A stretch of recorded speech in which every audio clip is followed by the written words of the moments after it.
Thank you for joining me for my presentation on Peter Grant, who was the innovative manager for Led Zeppelin. And here's Peter Grant.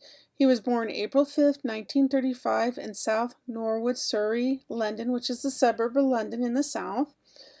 And as you can see, he was known for being one of the shrewdest and most ruthless managers in rock history because he changed the way the artist was dealt with by promoters and venues, as well as bootleggers, as in the record store owners and people who were copying and infringing on the rights, the intellectual rights. He worked as a stagehand, an entertainment manager, a bouncer, a doorman, and he also was a professional wrestler because he was either 6'5" or 6'6", depending on who you read, and he was over 250 pounds. He was quite an impressive image. He also worked as an actor and a stuntman and a body double. He saved his money to start his own entertainment transportation business. And then in 1963, he went to work for promoter Dan Arden. And by 1964, he was managing his own groups, including the Jeff Beck Group. And he went on with Mickey Most to form Rack Records. And with Rack Records came the Yardbirds. Now, the Yardbirds were having problems, and Peter Grant took over and stepped in because they were hoping to keep them together.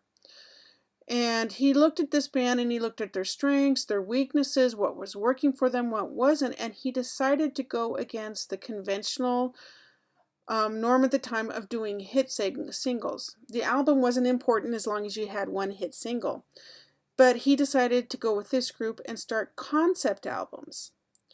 And it worked for this group, and it kept them together 2 more years. So Peter Grant was right there when the music scene was changing, and this little bit of change and tweak he did for the Yardbirds became integral of that. Now, the Yardbirds still broke up in 1968, and with Jimmy Page, Peter Grant formed Led Zeppelin. They had a gentleman's agreement, which means they just did a handshake over doing business.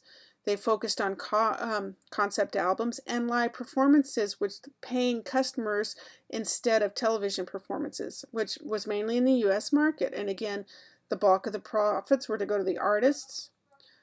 And here is 2 of the biggest lessons that I learned. One, if you focus on your one client, and if they do good, you do good. So you really have to invest in them, and you have to believe they will do good. Those are 2 really great lessons that I learned. He formed Swan Song Records in 1974 so that Led Zeppelin could retain more of their publishing rights. He turned down managing Queen in 1975 because he wanted to keep focusing on Led Zeppelin. And he was going to help in 1977 with a tour with Elvis with Colonel Tom Parker, but Elvis unfortunately died. And then in 1980, Led Zeppelin officially split, and Peter Grant retired. And he did lose some weight, but he had issues because of his diabetes, and he died November 21st, 1995, which was ironically 15 years exactly after Led Zeppelin broke up. And this is the 3rd and most important lesson I learned: know when to say no, because you have to make sure you're protecting the rights of your artist. Once again, thank you for joining me for my presentation on Peter Grant, who was the innovative manager for Led Zeppelin. Thank you, and have a wonderful evening.